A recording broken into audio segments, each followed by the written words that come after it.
What's going on, everyone? Welcome to the Tuesday, June 25th edition of the Ship My Money Show.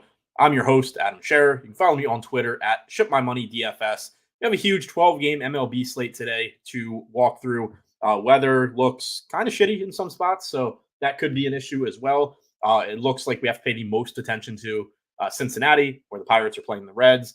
Have to pay some attention to St. Louis as well, where they are hosting the Braves. Not really surprising there. St. Louis this time of year gets storms a lot. So we will have to pay attention to all of that stuff. Lighting in this room is also kind of not great, but that's as good as it's going to get. So we will have to pay attention to weather a little bit. That obviously is stuff that we'll pay attention to closer to lock as well. But for the purposes of the show, going to treat it as if every game is going to be played as usual. From a housekeeping standpoint, reminder that most likely this is the last show for me this week.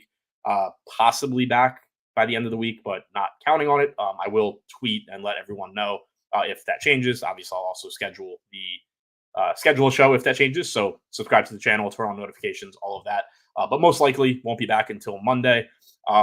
Also, just finished recording another video for Endgame Syndicate, going through my lineup building process. Yuta did the same thing. I actually used his projections. And later on, we are going to do a live video where we compare results for what we got to, take questions, answer questions rather, from subscribers about our respective processes, why we get to where we do, all of that stuff. So if you haven't already subscribed to Endgame Syndicate, link is in the description below. Those videos will be up shortly. And then again, we'll be doing the live Q&A afterwards to answer questions about that video. Appreciate that, Stephen Leibowitz. So yeah, other than that, we can go ahead and dive into today's slate. Starting with the Yankees and the Mets in New York City, Citi Field. Pretty good park for pitching. Obviously, a very good Yankees offense. David Peterson on the mound for the Mets. Really tough spot for him. Goes without saying, going up against the Yankees. Not particularly interested in him. 6,300 is a reasonable price tag for his talent level.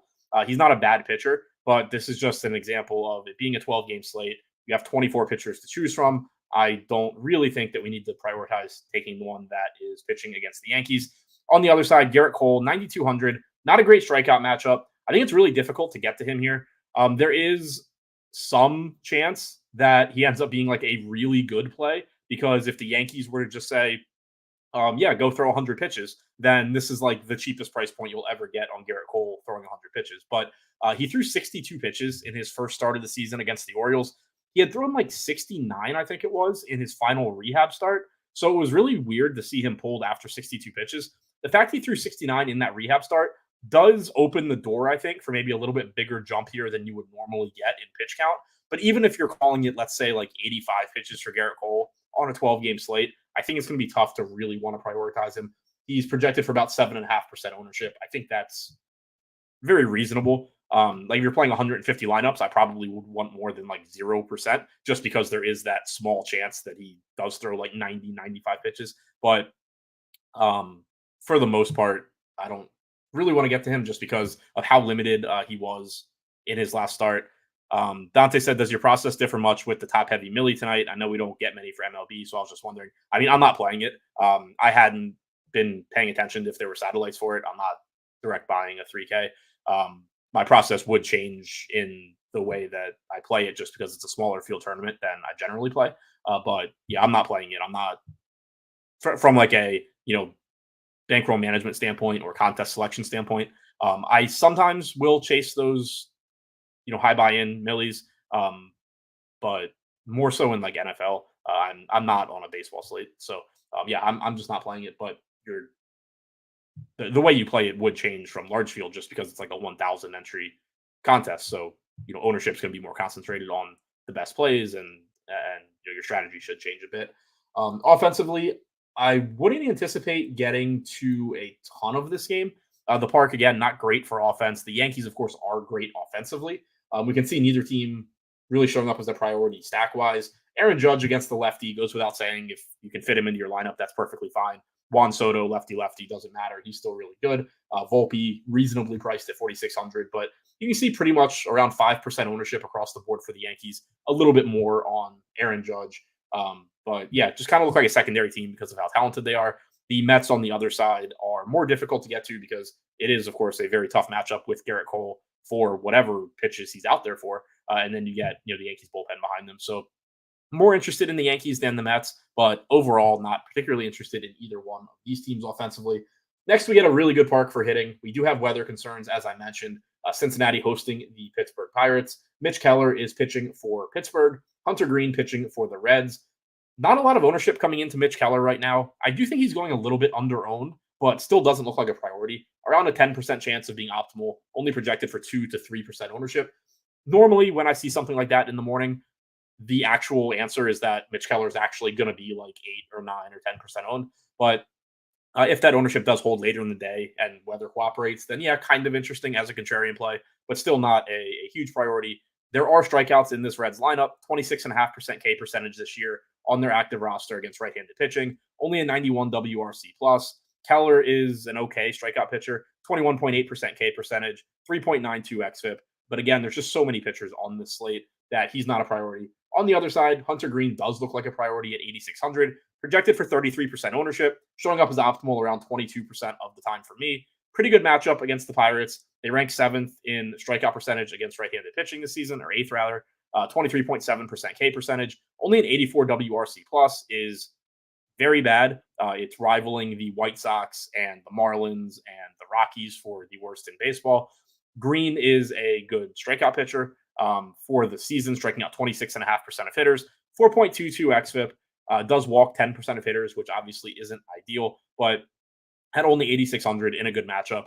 Certainly should be popular. Looks like he's going getting a little bit more ownership than he probably deserves from an optimal standpoint, but still one of the more likely pitchers to succeed today. I do think you can make a case for either offense because of the park. They both show up as middle of the road stacks. Neither matchup is great. Both of these pitchers are pretty good, but there's just always upside in this park because it is so good for home runs, and obviously home runs do win you tournaments.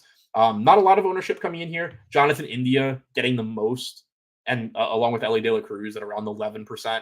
But other than that, most guys like 3 to 6% owned. So pretty much in line with their optimal percentages, but does make them somewhat interesting contrarian stacks because of the park. Again, most teams are going to be pretty low owned today since there are 12 games. You do also, with Pittsburgh, get the added benefit of Hunter Green's ownership. He has been better at limiting power this year. Earlier in his career, he gave up quite a bit of power, but so far this year, he has held lefties to a 100 expected ISO, only 154 to righties. So, this park and the fact that Green's getting 33% ownership certainly can make a case for just stacking up the Pirates, hoping that they hit a few home runs against Hunter Green and, you knock off a third of the field. But outside of that, it's obviously not the highest probability spot because he is a good pitcher. Blue Jays going in the Fenway Park to face the Red Sox. Pretty high total in this game. Both teams look decent. Both pitchers are good, though. Kevin Gausman on the mound for Toronto. Brian Bayo going for the Red Sox.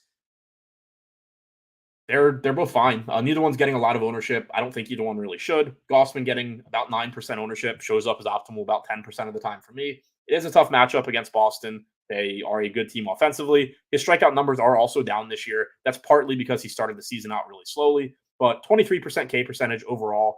The Red Sox ranked 12th in strikeout percentage against right-handed pitching this year, but they do also have a 115 WRC plus. This game is in Fenway Park, which we know plays up offense in general and right-handed power specifically. Gausman has allowed a 208 expected ISO to righties this year, 219 to lefties, so he's giving up power to both sides of the plate. Very, very scary spot to want to get to Gausman, but he is only $8,100, so I do think around 10% ownership makes sense here.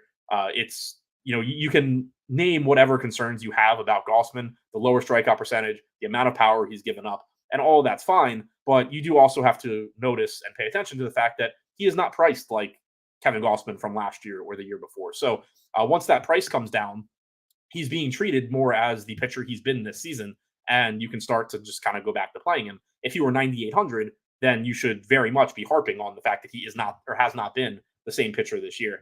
But once that price is down to 8,100, certainly reasonable to be getting to him despite the tough matchup. Brian Bayo, 7,500, solid pitcher overall, not a great strikeout pitcher, 20.4% K percentage, 3.83 xFIP, good at getting ground balls when he's on. Does have a very, very tough strikeout matchup here against the Blue Jays. They ranked 25th in strikeout percentage against right-handed pitching this year, slightly above average overall with a 102 WRC plus. The price tag for Bayo's talent level is reasonable, but this is just another example of, if this were like a 6 or a 7 game slate, I'd be pretty interested in taking some shots at a cheap Bayo and just hoping he pitches well. But on a 12 gamer, you're probably not going to really need to get there, especially against a team that's difficult to strike out like the Blue Jays. The Blue Jays are showing up third most often as far as all stack types go for me. Red Sox are a bit further down the list. Bayo, like I said, when he's on, does a good job getting ground balls. He's only allowed a 113 expected ISO to righties this year with a 22% strikeout percentage. So that doesn't really set up all that well for the Blue Jays. They are a right-handed heavy lineup, as we know. Bayo is allowed a 186 expected ISO to lefties with about a 19% K percentage. So ideally, you would be getting good left-handed bats against him if you are going to stack against him. The Blue Jays don't really have that. Dalton Varsho obviously is fine, but I think the case for Toronto is mostly that they do have a bunch of right-handed power in Fenway Park. So even if it's not the perfect matchup against Bayo, if Bayo doesn't have his best stuff, you do have a team that profiles well for this park. It certainly has a lot of upside. They are also very reasonably priced. 4,500 on Vlad Guerrero being the most expensive hitter in the Blue Jays lineup. It does create that situation that I talk about a lot where if you just think about, kind of from a macro standpoint, looking at the names in your lineup, and then think about what the pitchers would look like with this Blue Jay stack that you can afford and what the one-offs or secondary stack could look like with the salary you have left over. You just create a situation where it's like, okay, well, if Bo Bichette and Vlad Guerrero and, whoever, Justin Turner, David Schneider, like if these guys just have the games that they're capable of, shouldn't have said Bichette, but if these guys have the game that they're capable of, then you just have all the upside in the world because you have good pitching, good hitting around it. But not an ideal spot against Bayo. Very high ceiling though. For the Red Sox on the other side, they also have a high ceiling. They are a bit more expensive though. You have Devers at 5,700, you have O'Neill at 5,200, you have Duran at 5,400. So the guys at the top of the order for the Red Sox that you'd really like to be getting to, you are paying a premium for them against a pitcher in Gossman who is still good, even if he's not as good as he has been in the past. Still has a 3.5 xFIP this year. Again, has given up power. So there is upside in the Red Sox, but they are a little bit more difficult to get to. Like you are really paying for that upside. Whereas with Toronto, you're not. There's just a lot of talent in this lineup that maybe hasn't lived up to expectations fully this year. But you have, like I said, Vlad is the most expensive guy at 4,500. Danny Jansen gives you some power at catcher. Horvitz at 3,900 batting second is a pretty nice value. So they do give you that value component in addition to a high ceiling, even though the matchup against Bayo is not perfect. Braves are facing the Cards in St. Louis. As I mentioned before, this is a game that we're going to have to pay attention to the weather a bit. Storms in the area. Looks like it'll probably be okay for now. But, it's a little after noon. So definitely check back to this one. Assuming that this game does play fine. We have Ronaldo Lopez for the Braves. We have Kyle Gibson for the Cardinals. Lopez pulling about 10% ownership. He's been good this year. About a 26% K percentage, 3.54 xFIP. He gets a pretty good matchup. The Cards rank 5th in strikeout percentage against right-handed pitching this year. They do have a 109 WRC plus on their active roster as well. 9,400 is a healthy price tag. 10% ownership, 7% chance of being optimal. I think Lopez landing in that range makes sense. Kyle Gibson, 7,300. Pretty good strikeout matchup with the Braves. They are right behind the Cardinals in K percentage this year. But the problem here is that Gibson's just not a very good strikeout pitcher on his own. 21.3% K percentage is a little bit better than generally you expect. Certainly not great. 3.96 xFIP. Like he's a solid enough pitcher, but it is a scary matchup against Atlanta. He's not getting any ownership in your largest field tournaments. If you get to a little bit of him, sure, whatever. But probably not a pitcher that you're really going to need on the slate. The Braves don't have a great matchup. Like I said, Gibson, not a bad pitcher. They do have plenty of upside in their lineup if you want to get there. Matt Olson at 5,100 against a pitcher that doesn't miss a ton of bats is interesting. Marcell Ozuna is expensive. Albies is expensive, but Murphy, Kelnick, Laureano, not very good, but really cheap. It's a team where, they don't have Acuna. They're not as good as they normally are when they're healthy, but it does make them a little bit cheaper. They have upside, but still not showing up as a priority for me. On the other side, St. Louis, not really any sort of priority at all. Reynaldo Lopez is good. He's not getting much ownership because of his salary, so you don't get negative correlation there. There's nothing that would really stand out to me, I don't think, from the St. Louis side. 153 expected ISO allowed to lefties, 153 to righties. Healthy strikeout percentage against both sides of the plate as far as Reynaldo Lopez goes. So nothing that really stands out from the Cards. To double back quickly to Kyle Gibson, he has held righties to a 141 expected ISO this year. Lefties do have a 207 expected ISO and 218 actual ISO. So just to reiterate, Matt Olson in particular, I do think looks good here. Ozzie Albies looks pretty good at second base as well. You could certainly make a case for Kelnick as a value leading off. But Matt Olson in particular is your left-handed power bat against a guy that doesn't miss a lot of lineups and does give up plenty of power to left-handed hitters. Miami taking on KC in Kansas City. Obviously, happy to get to Kansas City whenever I can. We have Yanni Chirinos going for the Marlins. Seth Lugo is going for Kansas City. Good matchup for Lugo. Not getting much ownership here because he is really expensive. And it's more so that it's a good matchup as far as lack of production than strikeouts. Miami's not a very easy team to strike out. They just can't hit. But that doesn't exactly translate to really big fantasy games unless Lugo is able to give you like 7-8 shutout innings, something like that. Obviously, you're not planning on that. Overall, this season, the Marlins against right-handed pitching. I lost the screen I was on. The Marlins against right-handed pitching, 22.8% K percentage, middle of the pack, 85 WRC plus. So it's not a horrible strikeout matchup. I think their strikeout percentage is actually lower against. No, it's about the same against lefties. It's not a horrible strikeout matchup, but it's not the best. Lugo at 9,600 is the biggest problem because he's not a great strikeout pitcher on his own. 20.8% K percentage, 3.88 exit. He's a good pitcher. He's just not that good at getting strikeouts. At low ownership at 5%, certainly a good enough matchup that you can use him as a contrarian play, but I'm not expecting to be building around him just because he is really expensive for his strikeout stuff. Yanni Chirinos on the other side, I have basically no interest in at 7,100. Kansas City's a tough team to strike out. This is a tough park to get strikeouts in. Chirinos himself isn't particularly good, so I think we can move on from that one. The Royals, I'm surprised that they are not showing up higher in top stack percentage than they are. Now, keep in mind that outside of like the Dodgers here, most of these teams are kind of clumped together pretty closely. So seeing Kansas City this far down the list is a little bit deceiving, but I did kind of think they'd still be up in this range up here. Like Miami showing up at 12%. I don't really know why that is. I assume that comes down. I feel like Kansas City should come up. I'm happy to get to whatever KC I can get to. Chirinos has made one start this year. He threw 87 pitches. But this is a park, we've talked about it a lot, that is good offensively overall. It's not good for home runs. So it is generally going to be better for FanDuel than DraftKings. But this is also a team that is built for this park because they have so much speed. They can turn singles into doubles on balls in the gap. The stolen base upside they give you helps make up for some of that lack of home run upside from playing in this park. So I don't mind whatever KC I can get to. Salvador Perez, Bobby Witt, obviously the two guys that you're most excited to get to. Michael Massey at 3,500 is a pretty nice value if he's back in the lineup. Vinny Pasquantino at 4,400 gives you upside. So I do hope and expect that Kansas City looks a little bit better for me by the time we get to lock than they do right now. On the other side, I don't really know why Miami's showing up as well as they are, other than they're cheap. If you look at the ownership here, it's not too far behind the optimal percentages that I have. So I think it might just be a pricing thing.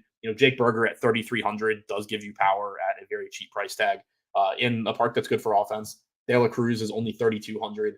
So, Jesus Sanchez, 3,100. Even Jazz Chisholm's down to 4,200. So I think it's mostly a pricing thing here on DraftKings, why Miami is looking as good as they do. That's not my favorite reason to be getting to hitters since, hitting is so volatile. Lugo has been good at limiting left-handed power this year, 138 expected ISO. It is worth noting a 206 expected ISO to righties brings you back to that Jake Berger, Brian De La Cruz pairing. Two right-handed bats here that are very cheap, that do have power. Pretty interesting two-man stack. You can throw them in with a team that's more likely to succeed. Hope that you run into a couple home runs there and you'll be in good shape. Rockies are facing Houston. In Houston, Hunter Brown is pitching for the Astros with, last I looked, a 7.5 K prop. I have the over. He's 8K. He looks great. 47% ownership, 39% chance of being optimal. We still have an artificially low price tag on Brown because of how poorly he started the season in general. And specifically, just he had the one game where he gave up like 9 earned runs or whatever it was in 2/3 of an inning. That's just going to drive up your numbers. And it's going because of the way pricing is generally created, it's going to just keep your salary on fantasy sites lower than it really should be based on your talent level, even including that slow start to the season. He's up to a 25.5% K percentage with a 3.5 xFIP. And you keep in mind that, this isn't a pitcher that we really had questions about coming into the season. He's a very highly regarded young pitcher. He's had success in the majors already. So him having that start to the season was much more of an anomaly. And our expectation was that you would see him end up being a good pitcher by the end of the year. So I really don't think we should have reservations about what he did earlier in the year. It's more so, wow, he started really poorly and he still has good numbers at this point. As far as strikeout percentage and xFIP and all of that, his ERA is over a full run worse than his underlying metrics, which again is just helping keep this price tag at a much cheaper point than it should be. And then on top of that, on top of his talent level, you get the Rockies, fourth highest strikeout percentage in baseball against right-handed pitching. Keep in mind that they play their home games in one of the most difficult parks to get strikeouts, and they still have the fourth highest strikeout percentage against right-handed pitching. They have an 81 WRC+. This team absolutely sucks. Hunter Brown is good. The way baseball's been going for the last month, I assume the Rockies are going to be the best stack on the slate. But that aside, Hunter Brown looks fantastic. At 47% ownership, I don't even think he's going that over-owned. You can see, again, showing up around 39% of the time as far as optimal for me. On the other side, Austin Gomber, tough matchup with Houston. Not a good strikeout pitcher. Does get a nice park bump getting out of Colorado. But outside of that, I don't really see any reason to be getting to Austin Gomber. I am interested in Houston showing up as one of these middle-of-the-road stacks here. The park bump for Gomber, is big, obviously getting out of Coors Field. But he has allowed a 188 expected ISO to righties this year with just a 16% K percentage, 292 expected ISO to lefties. Do not sleep on Yordan Alvarez here just because it's lefty-lefty. Alvarez hits lefties well. Gomber doesn't get them out. Alvarez is one of, I think, the best plays on the slate. Bregman is cheap. Altuve is reasonably priced. Pena is pretty cheap. Diaz is cheap. Myers is cheap. Like, this is a Houston team that it's almost the same offensively as it is with Hunter Brown, where they struggled. Some of these guys struggled at the start of the season, like Bregman in particular, but you know who these guys are. You know that they're good major league hitters, and you're just getting prices across the board that are too cheap for the talent level this team has. So I like the value component. I like the upside component. I think Houston looks really good here. M. Wald said, is there any avoiding Hunter Brown at that price in K-Prop today? I mean, I think he's the best pitcher on the slate. He just looks really, really good. Like, outside of, like I said before, like outside of just simply there's a lot of variance and volatility in baseball and anything can happen. I don't have any reason not to really like Hunter Brown here. So Houston looks good. Colorado, if you're going to them, it's simply because you are facing a 40-whatever% owned pitcher in Hunter Brown. There's a really easy path to win a tournament today if Hunter Brown pitches poorly, and it's have the Rockies. But the other thing that makes that a little bit less appealing is the slate size here. There are so many offenses on this slate that you're probably going to need an offense that legitimately scores a lot of runs, not just an offense that has a good enough game to make the opposing pitcher not be good. So that's why that negative correlation component is more useful on smaller slates. Like, let's say you only have 10 total offenses. If the Rockies score enough runs that Hunter Brown isn't a good play at 8K, there's a pretty good chance that they were just like the highest scoring offense, or at least one of the higher scoring offenses on the slate, even if that means they scored like 5 or 6 runs. If they score 5 or 6 runs today, Hunter Brown isn't going to be a good play, but the Rockies are still not likely to be that useful because you have 23 other offenses. 1 or 2 or 3 of these offenses are probably scoring, 9, 10, 11 runs. So that's why the negative correlation component isn't as big on a slate of this size. Moving on to the Texas Rangers and the Milwaukee Brewers in Milwaukee. Another good hitters park here. 2 teams with some power, particularly on the Milwaukee side. Andrew Heaney going for the Rangers. Bryce Wilson going for the Brewers. Neither pitcher looks great. Heaney does look like he's going a little bit under-owned here. But again, this is a really scary spot.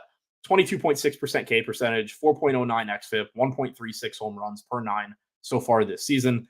In American Family Values Field, or whatever Miller Park is being called now. Milwaukee's just got so much power that it is pretty scary to get to Heaney. I would argue he's going under-owned, but still not a priority. Kind of looks like Mitch Keller, or looks a lot like Mitch Keller to me right now. Maybe that ownership comes up a little bit, but either way, not somebody I'd be prioritizing. At best, somebody that I would just be looking at in large field tournaments if you have a team that maybe you're stacking a popular offense, maybe you have Hunter Brown with it, and you want to throw in Andrew Heaney to offset some ownership, fine, but nothing I'd be prioritizing. Even less so with Bryce Wilson at 6K.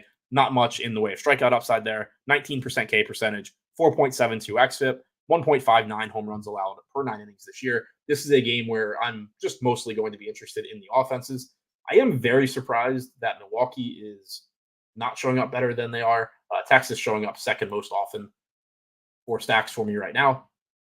It's a high upside spot for the Brewers. The pricing is or can be problematic here. 195 expected ISO allowed to righties this year. If you can afford 5,600 William Contreras, I think it looks pretty good. 4,700 for Adames. Hoskins at 4,100 I like quite a bit. But they're just not showing up quite as much, probably because of the pricing. But that also means their ownership's probably going to be pretty low. And in large field tournaments, I do like the ceiling that they offer. Texas is showing up quite a bit more against Bryce Wilson. He just doesn't miss a lot of bats. Texas's offense has been disappointing this year, but a 225 expected ISO allowed to lefties with a 389 expected WOBA. 148 expected ISO allowed to righties is certainly much better. Corey Seager is going to look like one of your best shortstop options, one of your best overall plays today at 5,100. Semien, Garcia from the right side, but they have enough power and talent that I don't mind. They're also both sub 5K, which is nice. Josh Smith, Jonah Heim, Nathaniel Lowe, these guys will all be hitting from the left side, having the platoon advantage against Wilson while he's in the game, which is nice also. So I'm interested in both these offenses. Texas looks like the easier one to get to. They are showing up more for me, but they are also likely to be a little bit more popular. Their ownership doesn't look too problematic, though. On the other side, I do specifically like the three-man of Adames, Contreras, and Hoskins against Heaney. Dodgers look like the top stack today as they take on the Chicago White Sox in Chicago. Dodgers faced Garrett Crochet yesterday. He is insanely good. Chris Flexen is not. So sets up as a really nice spot for them. The White Sox don't have a good bullpen behind Flexen either. 18.2% strikeout percentage, 4.88 xFIP, 1.35 home runs allowed per 9 innings for Flexen. Really, really good spot for the Dodgers. Bobby Miller on the other side, 8,500, projected for about 11% ownership. Does have a good matchup here. He did return from injury last time out. He made his first start since April 10th on the 19th. He threw 79 pitches. He did not pitch well, but he was in Colorado. He went 6 1/3, gave up 5 earned runs. I think that is like the takeaways from that game to me are more positive than negative. Like, yeah, he didn't pitch well, but he was in Coors Field in his first start back in the majors in 2.5 months. Who really cares? He threw 79 pitches. He went 6 1/3. If he can give you 85, 90, 93 pitches against the White Sox, he is interesting here. He is a pitcher that has strikeout ability overall. Only showed up as optimal about 5% for me. Field's at 10%. I don't really have too much of an issue with the field being there. It is a good matchup. I understand why they're there. I would have no issues getting them. 23% strikeout percentage for the White Sox against right-handed pitching this year. 82 WRC plus is worse than every team in baseball except for the Rockies. This is Bobby Miller's also somebody where if you have a lineup where like you need a pitcher in that 8K range, but you've already taken on a lot of ownership and you don't want Hunter Brown in that lineup, Bobby Miller is at least somebody that is capable of beating Hunter Brown. Still has a really good matchup, has good strikeout stuff. He makes sense as like a 4-to-1 ownership pivot to Hunter Brown in those types of lineups. Dodgers showing up a ton in all stack types, showing up a lot as 5-mans. They're not that difficult to get to since they're banged up. Missing Mookie Betts obviously weakens the lineup, but it's still a good lineup. Their active roster still has a 114 WRC plus against right-handed pitching. It makes them a little bit less expensive, though. Ohtani, Smith, Freeman, Hernandez, if he's in the lineup, are all pretty expensive. But then everything else is free. And they're not good hitters, but they're allowing you, they correlate positively with good hitters, and they're allowing you to afford them in the same lineup. So mixing in Hayward, Lux, Rojas, Biggio, Pagas has some power, but mixing those guys in to offset the cost of the guys you actually want to get to works out really nicely. Again, good matchup. 235 expected ISO to lefties this year for Flexen, 171 to righties. I know I've said it a couple of times that I think Yordan Alvarez, Corey Seager are two of the best plays on the slate. Ohtani probably is the best play on the slate. He's showing up optimal 24% of the time for me. That's actually higher than his 17% ownership. Just looks insanely good. Obviously, he gives you stolen base upside in addition to what he does with the bat, which is great. Will Smith, Freddie Freeman, they look really good individually. They positively correlate with Ohtani. So it just makes this whole team look really, really good for any reason that you can name, basically. Athletics disappointed me yesterday, but they are still in a good hitter's park in LA. Tyler Anderson going for the Angels, Mitch Spence for the A's. Don't have a ton of interest in either pitcher here. There is strikeout upside for Anderson in this matchup, but he's not a very good strikeout pitcher on his own. Only a 16.5% K percentage this year, 10.5% walk percentage, 5.12 xFIP. I don't really know why he's getting 10% ownership at 8,200. Like, yeah, I don't know. Like, he's showing up optimally 8% of the time for me as well. That's just something that I wouldn't be surprised if by lock it kind of just goes away. Oakland is a good strikeout matchup. They have the second highest strikeout percentage against left-handed pitching since the start of last year on their active roster. But when I look, and I don't think Tyler Anderson is necessarily as bad as his numbers so far this season. But when I look at a matchup like this, I think of it more in terms of you have a pitcher in Anderson that doesn't generally generate a lot of swings and misses, doesn't get a lot of strikeouts on his own, and he's facing an Oakland team that does swing and miss a lot, but they do have power. They're getting a park upgrade in Anaheim. To me, I view this as more of a positive for Oakland hitters than for Tyler Anderson. So, I get the strikeout component. I'm a little surprised he showed up. He's showing up as well for me as he is right now, which still isn't great. 8 to 10% ownership and chance of being optimal. It's not like that's a priority anyway. It's just even higher kind of than I expected to see. Mitch Spence on the other side, 6,600, not getting any ownership. I don't think you really need to get to him on this slate. 19.7% K percentage, 3.83 xFIP so far this season. Does get the Angels as a right-handed pitcher, which is better than getting them as a left-handed pitcher. Only an 88 WRC plus against right-handed pitching this year. If you need the punt pitcher and save some ownership, Spence is fine in that specific lineup, but I wouldn't expect to be getting a lot of him. Offensively, I kind of alluded to it. I think Oakland looks pretty good. They're showing up fifth most in all stack types for me. They're showing up fifth most as far as five mans. Obviously, they disappointed yesterday, but it's pretty much the same reasons that I liked them yesterday, with the exception of Anderson's not getting as much ownership as Griffin Canning was. But you're still getting this nice park upgrade. They have a 172 ISO on their active roster against left-handed pitching since last season. So there is power there. They only have an 86 WRC plus, but when you look individually at some of these hitters, Shea Langoliers in particular, I like quite a bit as a $3,800 catcher. Zach Galoff, 3,100 at second base is cheap. Brent Rooker, I like at 4,200. So like Rooker and Langoliers, I think are the two pieces that I'm most interested in individually. They are good hitters. They do have a lot of power. They're getting this park bump. You could throw in Miguel Andujar hitting, in the top or at the middle of the order at 4K.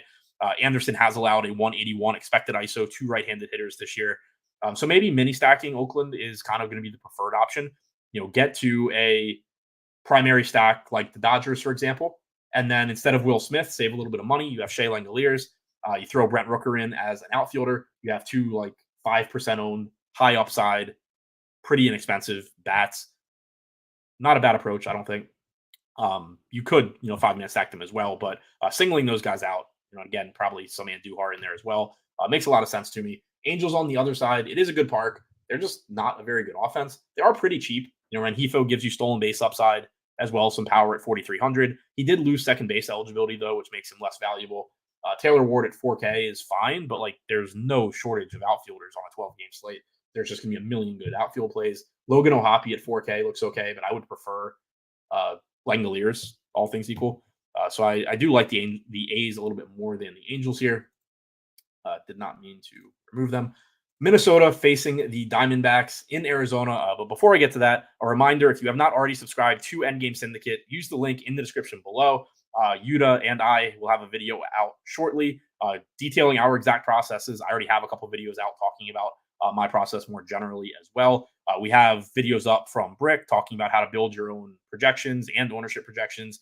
We have series of videos up already from Nerdy Tenor talking about using toy games to figure out optimal strategies, for lack of a better phrase, for different DFS situations and how you can think about and approach those. Yuta has already put out videos talking about some of the stuff he looks at as somebody that approaches DFS differently than any of us from a knowing ball standpoint. If that's the way you approach it, obviously, arguably the best player to ever do it. So we have videos from him about what he does. So check that out. We also had our first roundtable for members last night, Q&A. That'll be posted on the site as well. Answered a bunch of members' questions, got pretty deep into the weeds of just details regarding those questions and how we approach DFS. So check that out if you haven't already. Now, Minnesota taking on Arizona. In Arizona, we have on the mound for the Twins, Joe Ryan, Brandon Pfaadt going for the D-backs. both of these pitchers look pretty good. Not the best matchup as far as strikeouts go for Joe Ryan. Arizona ranks 18th in strikeout percentage at 21.4%. Minnesota ranks 22nd at 20.1%. So not the best strikeout matchup for either guy, but they are both pretty good pitchers. Ryan is pretty expensive at 9,800. He comes in with a 26.5% K percentage, 3.4 xFIP this year. Brandon Pfaadt, 22.3% K percentage, 3.79 xFIP. Neither of these guys are on that Hunter Brown level of, I can't find anything wrong with them other than baseball's random. But they do look good. I think that they are secondary pitching plays, but like in the good sense. Secondary as far as like they're not the best pitcher on the slate, but they're in the next tier. Not secondary in the sense of like, yeah, I'll have a little bit here and there. So yeah, they both look fine. Offensively, neither team getting any ownership. Neither team really warrants much. Both of these pitchers are good. Joe Ryan does give up power, which can be interesting to target, but on a 12-game slate, it's just tough to really want to be targeting Joe Ryan. He is getting some ownership, so that helps out as well. This season, 171 expected ISO to righties, 164 to lefties. So it's not like he gives up, an insane amount of power. Just gives up some if you wanted to take a shot at like Christian Walker or something. But overall, I just have a really tough time wanting to get the bats here. 156 expected ISO for left-handed hitters against Pfaadt. He has only struck them out 16.8% of the time, which is one reason that he doesn't project better here. But he's just still not giving up a lot of production. So I think it's pretty tough to get to the offenses in this one. Dante said, do you guys already, or will you be going over how much to adjust the projection in a given sport? Feels like I've done a lot of double counting in the past. Sort of. Like Yuta has talked about that because he's the only one of us that I think would be doing that. But the thing is, like, he still uses his own projections. And I'm not going to get too much into it, obviously, but like he's talked about how he does it. But yeah, like just flat adjusting projections is risky no matter what, because you have to know what goes into the projection. And if you didn't build the projection, you don't know. So there's never going to be like a great answer to that. But he has talked about his what he does as somebody that does his own thing. So moving on to the Washington and San Diego game. Again, this park has been great for home runs so far this year. Don't know if that holds, but something to keep in mind if you are of the mindset of like, I want to be early. I don't care if I'm wrong. This park's been great. So neither team's implied run totals very high. You do have Mackenzie Gore going for the Nats. You don't have Fernando Tatis for the Padres. That does bring down interest as you would expect. Gore getting 14% ownership here, 10% optimal percentage for me. He's been extremely good this year. He actually has the highest strikeout percentage of anybody on this slate other than Garrett Cole in his one start. Tarek Skubal is not on this slate, so he doesn't count. 28.2% K percentage for Gore, 3.27 xFIP. And this is just another spot, sort of like I was talking about with Kevin Gausman, but different, where you can point to all the reasons that Mackenzie Gore is scary here. The Padres are a tough team to strike out. They don't have Tatis, though, so that lineup does get weaker. But they're still a good offense. They're tough to strike out. This park's been good for home runs this year. All of those things are true, but they would matter so much more if Mackenzie Gore was priced as a pitcher that strikes out 28% of hitters with a 3.27 xFIP. He's not, though. He's priced at $8,800. He is priced, $300 more than Bobby Miller.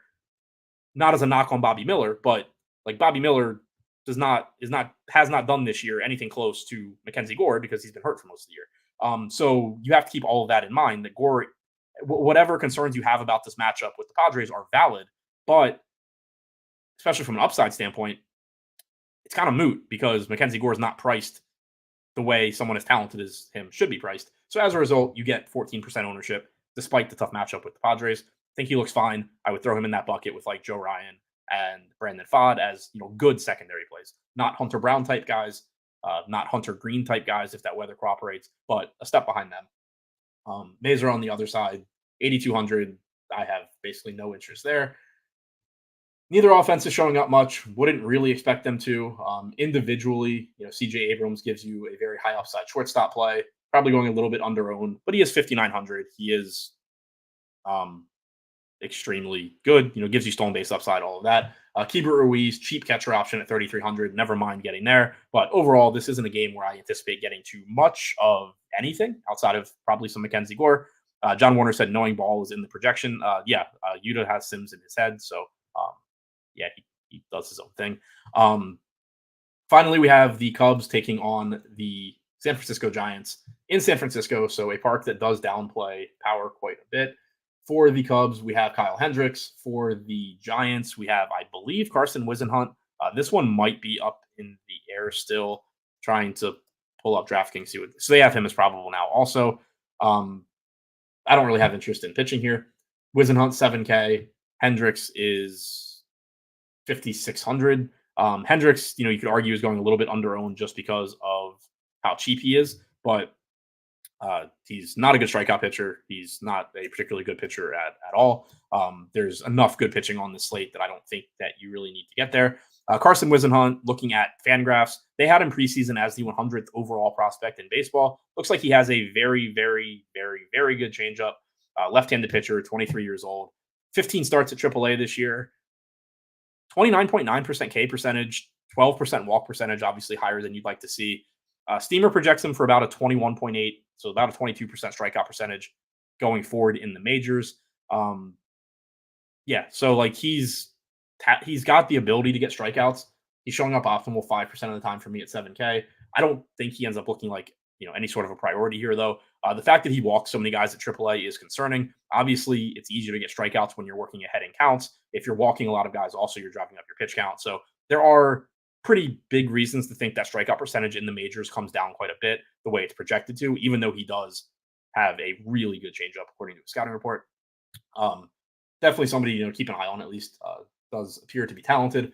Offensively, not a good park for home runs. That does limit the interest overall here. The Cubs showing up in the middle of the pack as far as stacks go. You do have a guy making his major league debut. That can always go poorly in a hurry.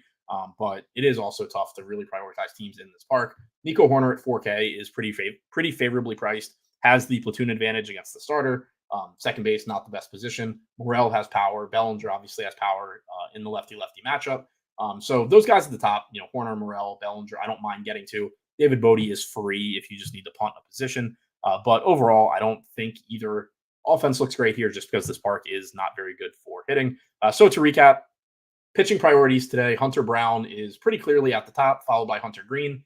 Then you get just kind of like a bucket of guys that look fine. Joe Ryan, Mackenzie Gore, Kevin Gossman at 8,100, pretty much headlining that list. As far as cheaper pitching options go, Brandon Pfaadt, probably the one that I want to get to the most. So it's a weird slate. Like there's not a lot of terrible pitching, but there's not a lot of good DFS pitching either. These guys at the top do stand out, particularly Hunter Brown. Offensively, it's a pretty wide open slate for the most part. The Dodgers do look great. They are facing one of the worst pitchers on the slate in Chris Flexen. You're getting one of the worst bullpens in the White Sox. So Dodgers look great. Other than that, Texas I think looks pretty good. And then you can kind of just like make a case for any of these offenses in here. Like you can see they're all very, very similar. John Carlson said, sorry, late. Any love for Tyler Anderson? Yes and no. He's projected for like 10% ownership. He showed up as optimal about 8% of the time for me. I was a little surprised that he did show up that well. It is a very good strikeout matchup against Oakland. It is a dangerous park to pitch in. It's a spot where if there were better pitchers on this slate, I wouldn't really have any interest in Anderson, especially at a pretty healthy price tag. On this slate, that 5 to 10% mark is perfectly fine. Definitely wouldn't call it love. Would call it more of like if I'm playing a bunch of lineups, I assume that I get like 5 to 10% Tyler Anderson just because it is a good strikeout matchup. But again, on the other side of that, you have a pitcher that doesn't get a lot of swings and misses facing an Oakland team that does have some power, particularly Langoliers and Rooker. I like quite a bit in tournaments. So I like that mini stack. You can see Oakland showing up a bit for me here. So that's all I have for you on this one. As a reminder, definitely will not have a show tomorrow. Most likely will not be back until Monday, but subscribe to the channel, get notifications. I will post the show if that changes. I'll also tweet if that changes, but assume for now that I will be back at the normal time on Monday, and I will let everyone know if any of that changes. Thanks for checking out the show. Don't forget to hit the thumbs up button. Don't forget to subscribe to Endgame Syndicate. Link in the description below. Other than that, have a good rest of your day, and good luck on your lineups tonight.